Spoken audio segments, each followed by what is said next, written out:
Hi, this is Alex from Groovy Entertainment. Today we got another book on record to play for you. Today's book is Beauty and the Beast from 1976. So let's get started. Hello, boys and girls.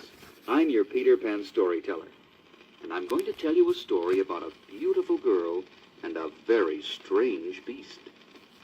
Now, you can follow the story along with me. Just read each word as I say it, and turn the pages when you hear this sound. Let's begin now on page 1 with the title of our story, Beauty and the Beast.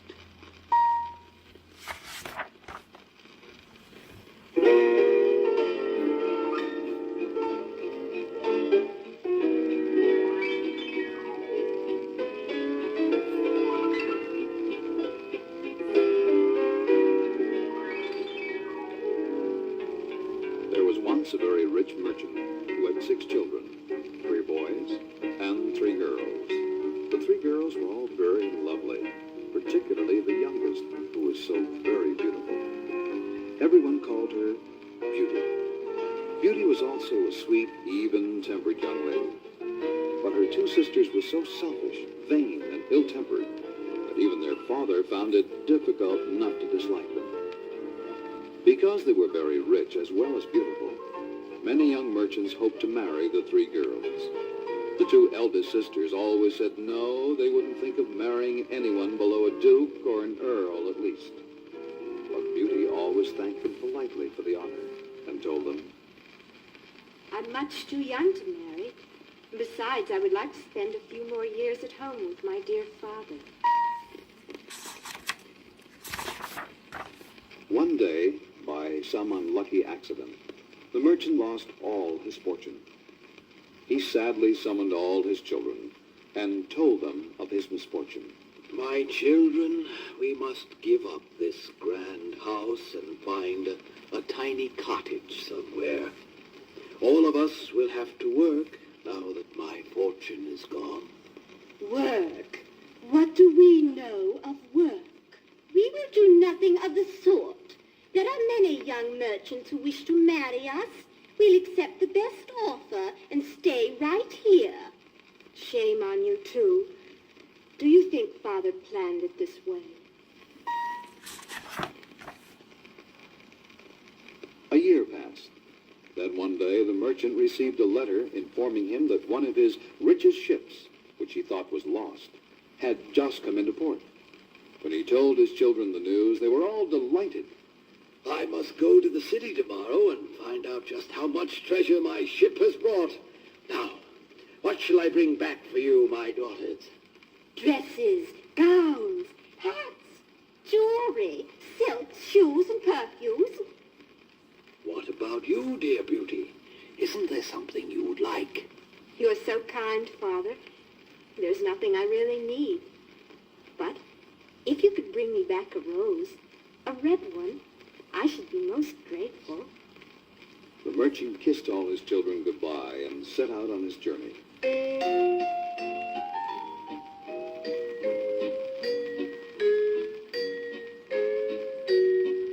When he reached his ship, he found that the ship's captain, a thieving rogue, had sold all the treasure and fled with the money. The poor old man began the long trek back to the farm, even poorer than when he started. Rain began to fall, and then it turned to snow. Before too long, the merchant discovered he had lost his way. All at once, he saw a bright light in the distance, and running as fast as his tired old legs would carry him, he came to the most beautiful castle he'd ever seen. He found a huge table set with 1 fork, 1 knife, 1 spoon, 1 plate, and 1 wine goblet. The merchant murmured a prayer of thanks to his good fairy and began to eat. When he had finished, he sat by the open fireplace. Before too long, he fell sound asleep.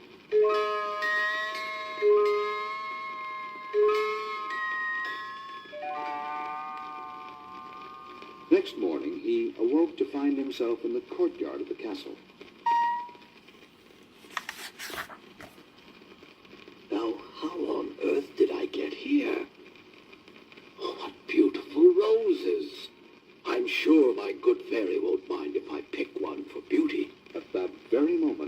he heard a loud noise. There coming towards him was a beast so horrible looking, he almost fainted with fear. You ungrateful man! I provide you with shelter and food, and in return you try to steal my roses. For that you shall die this very day. Oh, sir, I humbly beg your pardon. I did not think it would hurt anyone to gather a single rose for one of my daughters. Please, do not kill me, my lord.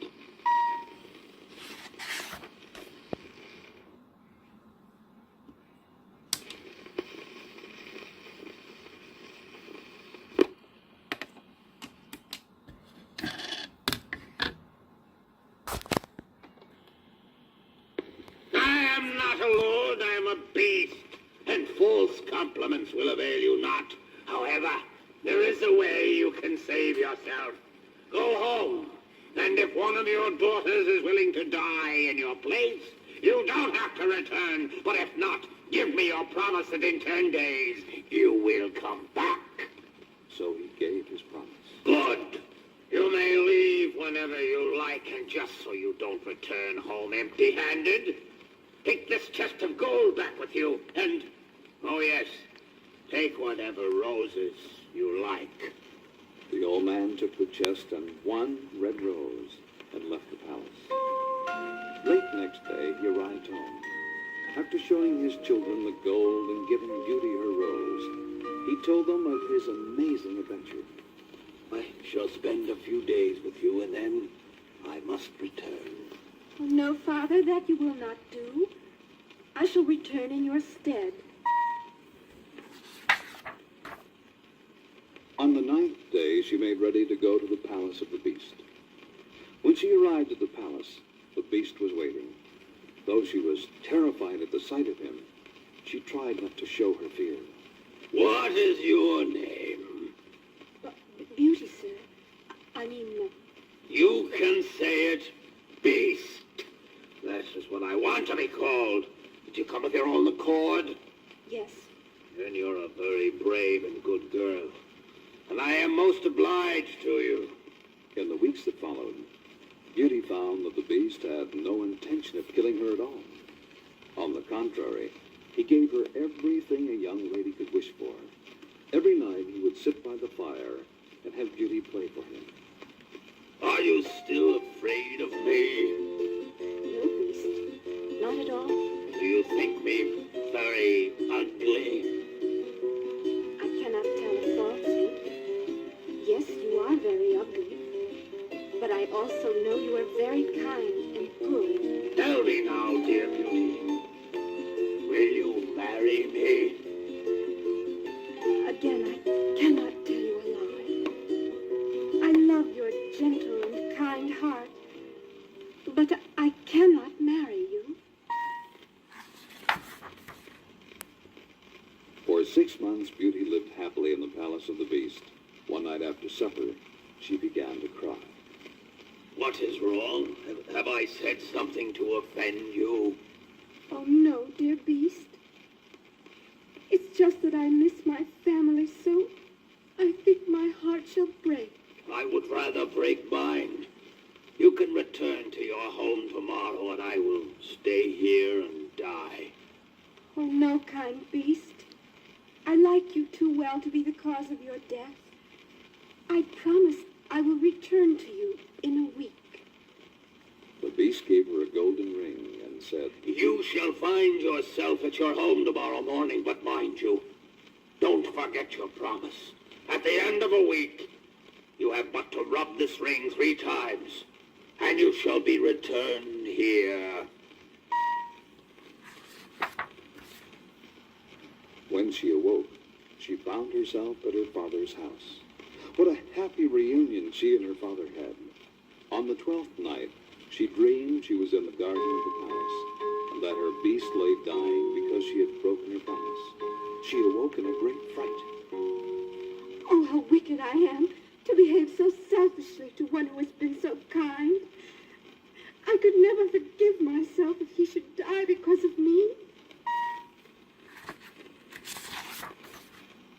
Quickly, she rubbed the golden ring once, twice, 3 times, And suddenly she found herself back at the palace. She called to the beast, but there was no answer. She searched every room, but there was no sign of him anywhere. Then, remembering her dream, she rushed to the garden and found him lying apparently dead by the fountain.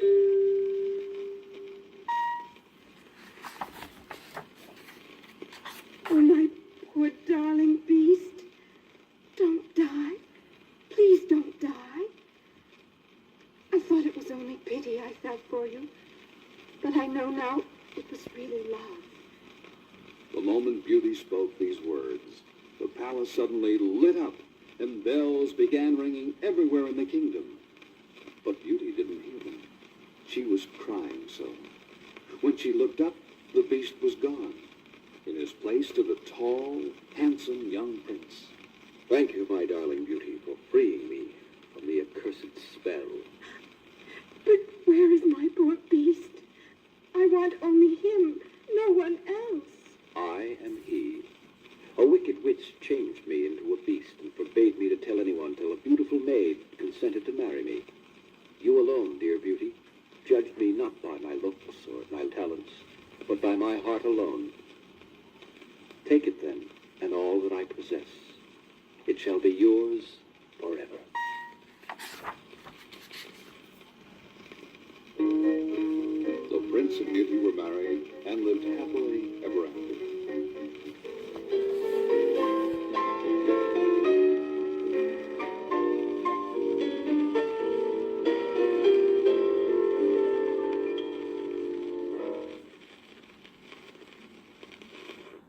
So that was Beauty and the Beast from 1976. So if you like, subscribe, share, and comment, have a groovy day.